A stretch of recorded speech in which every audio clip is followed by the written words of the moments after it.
Everyone, I'm Sierra and I'm presenting on Chapter 6, Crime Prevention Programs and Practices. My subtopic is how to evaluate crime prevention programs and practices and then using it. So the first approach I'm looking at is from implementing and evaluating crime prevention and control programs and policies. Now, this approach is measuring success of programs, providing good feedback to what these programs are doing, providing what they need help with, and a big part is evaluating the participants' experiences, whether they were good, ethical, or questionable, and how that affects the program. And then, of course, how the program has affected crime rate itself. A second approach I'm looking at is from evolution of efficacy in crime control and crime prevention programs. This one is an interesting one as it kind of takes a look at crime prevention mathematically, which I think is important, as if you're pouring a lot of money into a program and it's not giving a high percentage of changing crime rates, you should probably develop something else, most likely, or change it. And here's kind of a little formula up at the top that he showed when he was evaluating an after-school at-risk youth program. Just kind of an example of how you do that, about your income and your budget of programs. He also mentioned community policing.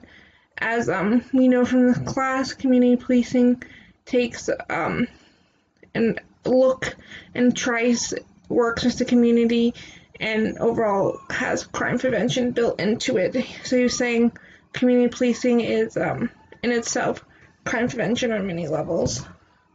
The last approach I'm looking at is from evidence-based crime prevention, conclusions and directions for safer society. This one takes a lot of looks at the data of these practices and programs. One is to actually work. He gave two examples, Scared Straight and Dare, which are very well-known national programs, but effectively they had very little rates of actually affecting crime itself. So they weren't really doing what they were setting out to do, making them pretty much ineffective. It's also important to evaluate where these programs or practices are at. He wants programs to gain information on to be randomized, have control groups, have at least 50 people in each group, and control conditions. He also said it's very important to do a systematic review, and essentially, I'm going to read this quote that describes it. Essentially takes a look at the methodology and results section of specific programs and studies to reach research-based census on a given topic. And that is from a specific review of rheology and theology review and research note. Sorry, my speech problem.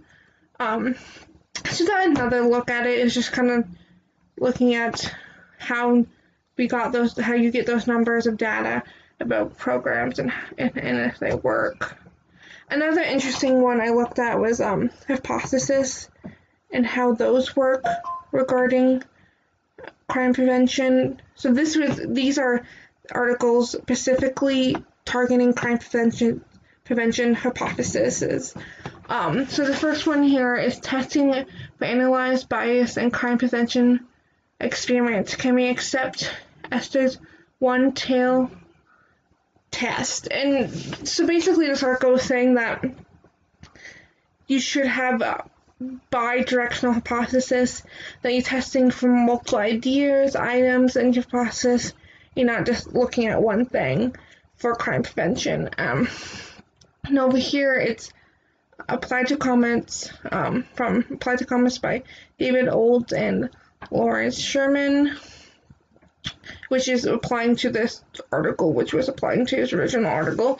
Anyways, he was saying that directional hypotheses are better as they have more information and the data they're collected and what is reported, and they're easier to follow by a long shot. Very interesting. It's kind of hard to apply these when you're looking at programs a little bit, but I definitely think they're important. And I think both of these, it depends on what you're evaluating, which is better for that. Overall, I think probably directional hypothesis is a safer bet over